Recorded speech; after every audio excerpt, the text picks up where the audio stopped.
Hola, hola a todos, ¿cómo están? Continuamos con la lectura de la palabra de Dios. Estamos leyendo Segundo de Reyes 20:21 y Romanos 8. Estamos un poquito atrasados con la hora, pero bueno, también estamos atrasados con un día.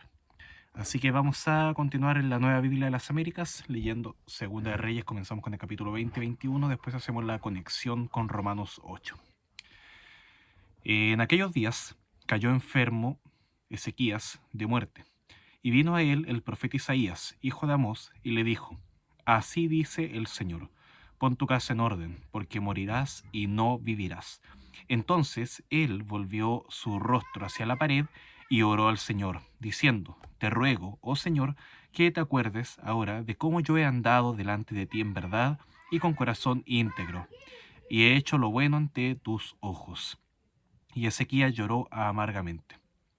Y antes que Isaías hubiera salido del patio central, vino a él la palabra del Señor diciendo: Vuelve y dile a Ezequías, príncipe de mi pueblo: Así dice el Señor, Dios de tu padre David: He escuchado tu oración y he visto tus lágrimas.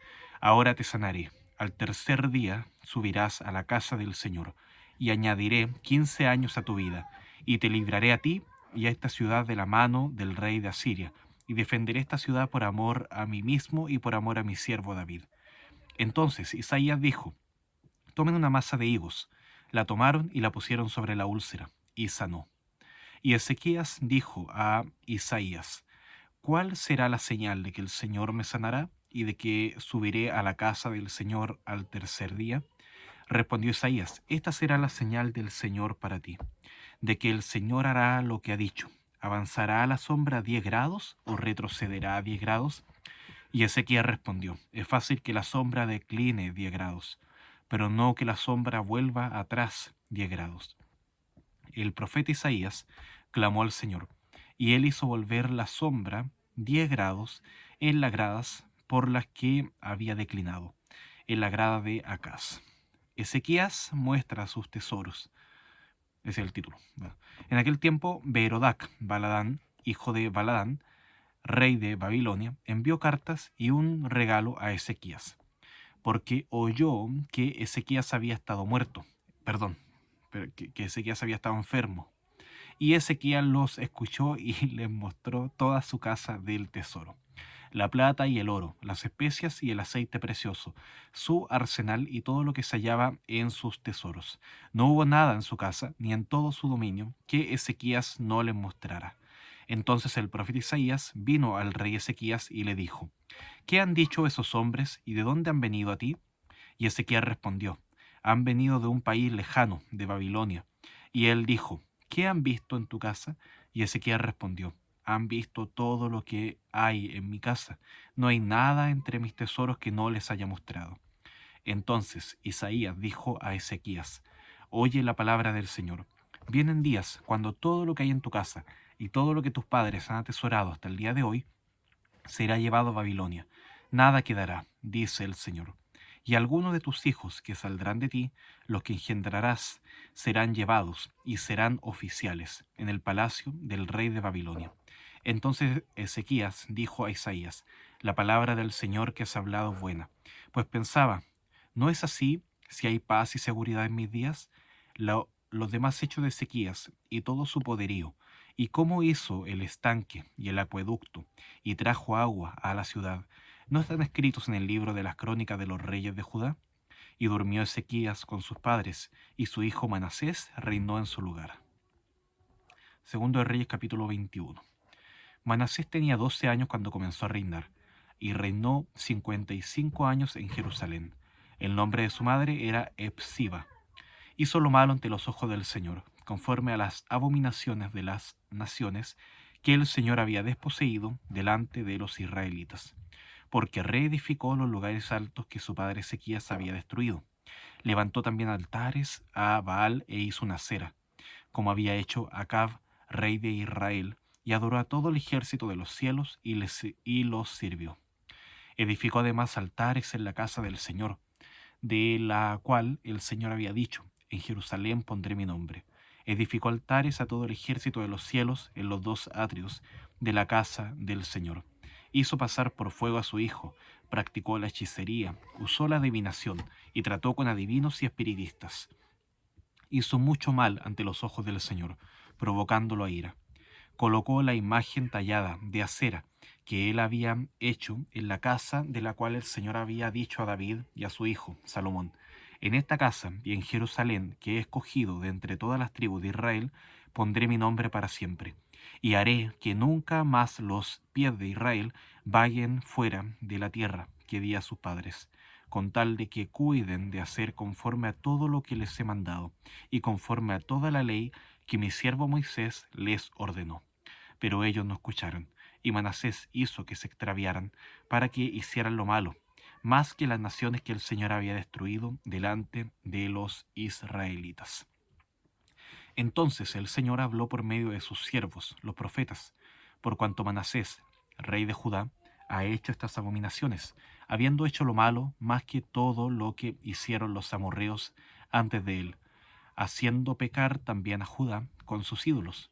Por tanto, así dice el Señor, Dios de Israel: voy a traer tal calamidad sobre Jerusalén y Judá, que a todo el que oiga de ello le retumbarán ambos oídos. Extenderé sobre Jerusalén el cordel de Samaria y la plomada de la casa de Acab, y limpiaré Jerusalén como si limpia un plato limpiándolo y volviéndolo boca abajo. Abandonaré el remanente de mi heredad y los entregaré en mano de sus enemigos, y serán para presa y despojo para todos sus enemigos, porque han hecho lo malo ante mis ojos, y han estado provocándome a ira desde el día en que sus padres salieron de Egipto hasta el día de hoy. Además, Manasés derramó muchísima sangre inocente hasta llenar a Jerusalén de un extremo a otro, aparte de su pecado con el que hizo pecar a Judá para que hiciera lo malo ante los ojos del Señor. Los demás hechos de Manasés, todo lo que hizo y el pecado que cometió, no están escritos en el libro de las crónicas de los reyes de Judá. Manasés durmió con sus padres y fue sepultado en el jardín de su casa, en el jardín de Usa, y su hijo Amón reinó en su lugar. Amón tenía 22 años cuando comenzó a reinar, y reinó 2 años en Jerusalén. El nombre de su madre era Mesulemet, hija de Arús, de Jotba. Hizo lo malo ante los ojos del Señor, como había hecho su padre Manasés, pues anduvo en todo el camino en que su padre había andado, sirvió a los ídolos a los que su padre había servido, y los adoró. Abandonó al Señor, el Dios de sus padres, y no anduvo en el camino del Señor. Y conspiraron contra él los siervos de Amón, y mataron al rey en su casa. Pero el pueblo de la tierra mató a todos los que habían conspirado contra el rey Amón, y en su lugar el pueblo de la tierra hizo rey a su hijo Josías. Los demás hechos que Amón hizo no están escritos en el libro de las crónicas de los reyes de Judá. Amón fue sepultado en su sepulcro en el jardín de Usa, y su hijo Josías reinó en su lugar. Bien, lo dejamos hasta acá con Segundo de Reyes. Vemos acá primeramente a Ezequías, que demuestra que si bien anduvo en los caminos del Señor, tampoco es que no hubo pecado nunca en su vida. Es una persona que, bueno, obviamente hay pecado en todos día tras día, pero que manifiesta claramente un pecado al revelar cosas que no tenía que haber mostrado desde el palacio, y después se sabe que vendrá juicio por eso. Bueno, lo que vamos a leer en Romanos 8 nos muestra que el corazón, los designios del corazón, lo que hay dentro de cada persona, siempre es enemistad contra Dios y que necesita ser solucionado ese problema tan grave. También se ve a la persona de Manasés en el capítulo 21. Manasés, muy diferente a Ezequías, su padre, él se caracteriza por hacer lo malo ante los ojos del Señor, más incluso que las naciones que Dios había desposeído, o sea, incluso sobre naciones que Dios ya había juzgado. Aún así, Manasés toma un camino de ser peor incluso que esas, a pesar de que ya había visto que Dios las había desposeído, las había destruido, quizás. Bueno, Romanos 8 enseña, vamos a leer ahora, que los que viven según la carne no pueden agradar a Dios. Hay un problema ahí bien grave, que así como Manasés lo resistía, no digo que no lo veía, sino que lo resistía, se negaba a cambiar eso, la carne en nosotros mismos también se resiste a ese cambio. Bueno, aún así, y termino con esto, Dios sigue haciendo su voluntad, sigue cumpliendo sus planes a pesar incluso del pecado del hombre, a pesar del pecado de Ezequías, a pesar incluso del pecado de Manasés, se sigue manteniendo este camino de este trono que finalmente desencadenará y concluirá en la persona de Jesucristo, a pesar de que en esta línea de pecadores, el reino de Judá, hay caída, hay pecado, hay abominación y que vendrá juicio. Pero las promesas, incluso a pesar del juicio, siguen vigentes. Ahora, lo que se presenta en Romanos, que vamos a leer ahora, es un camino mejor, el camino de amar a Dios, y que los que aman a Dios todas las cosas le ayudan a bien. Uno dice, claro, a pesar del pecado, Dios hace su voluntad. Pero cuando uno está haciéndolo en el amor del Señor, las cosas ayudan a bien. Y se ve este contraste evidente también que vamos a anotar ahora en Romanos capítulo 8 entre una vida que anda en el espíritu y una vida que anda en la carne. Romanos capítulo 8 dice así: por tanto, ahora no hay condenación para los que están en Cristo Jesús, los que no andan conforme a la carne, sino conforme al Espíritu. Porque la ley del Espíritu de vida en Cristo Jesús te ha libertado de la ley del pecado y de la muerte. Pues lo que la ley no pudo hacer, ya que era débil por causa de la carne, Dios lo hizo, enviando su propio Hijo en semejanza de carne de pecado. Como ofrenda por el pecado, condenó al pecado en la carne, para que el requisito de la ley se cumpliera en nosotros, que no andamos conforme a la carne, sino conforme al Espíritu.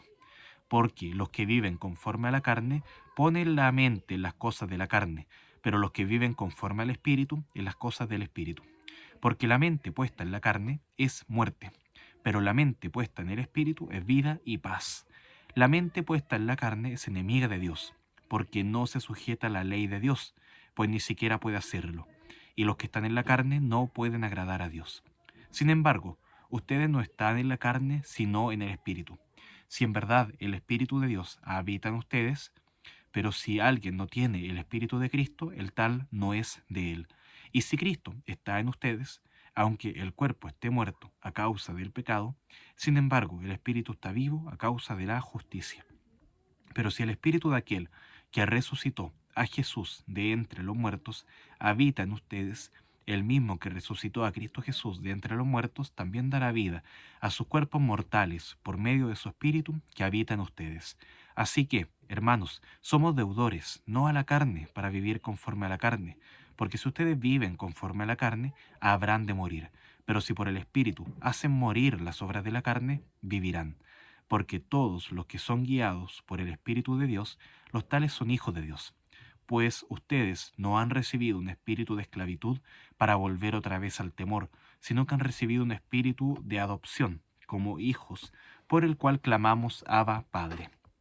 El Espíritu mismo da testimonio a nuestro espíritu de que somos hijos de Dios. Y si somos hijos, somos también herederos, herederos de Dios y coherederos con Cristo.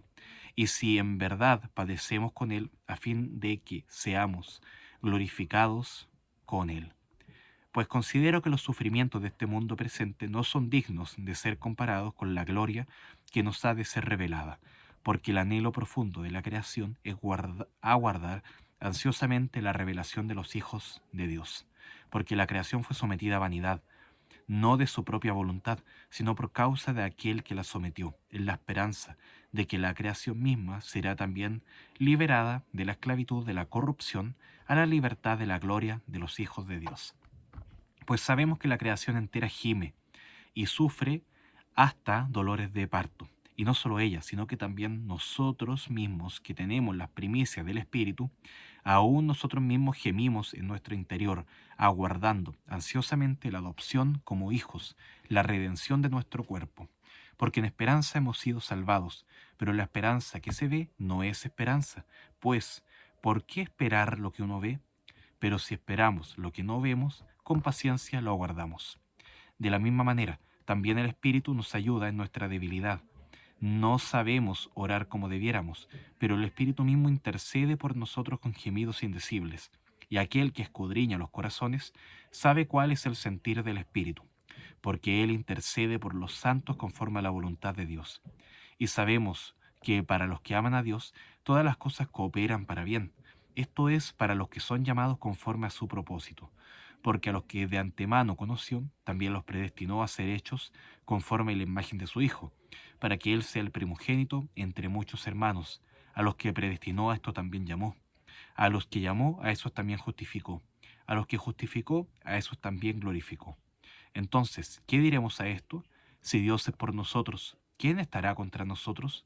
El que no negó ni a su propio Hijo, sino que lo entregó por todos nosotros, cómo no nos dará también junto con Él todas las cosas?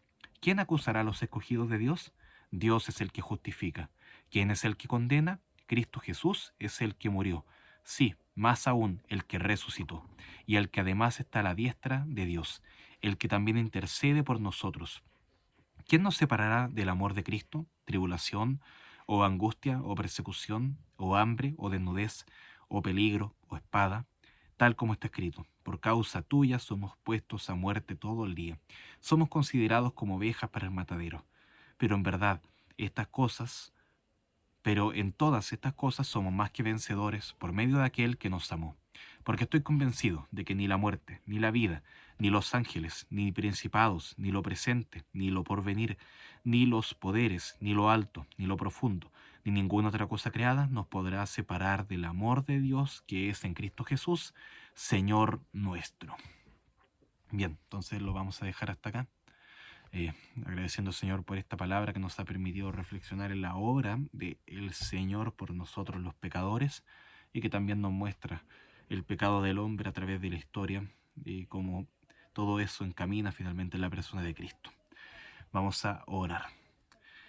Gracias, Padre, por tu palabra. Gracias porque nos permites seguir leyéndola día tras día. Ayúdanos, Señor, a perseverar a pesar de todas las dificultades, a seguir firmes, Señor, en este camino de permanecer en tu palabra. Queremos reflexionar en ella, meditar, guardarla y no olvidarla. También ponerla en práctica. Oramos en el nombre de Jesús. Amén. Bueno, queridos, que el Señor les bendiga. Un gran abrazo. Bendiciones. Chau, chau.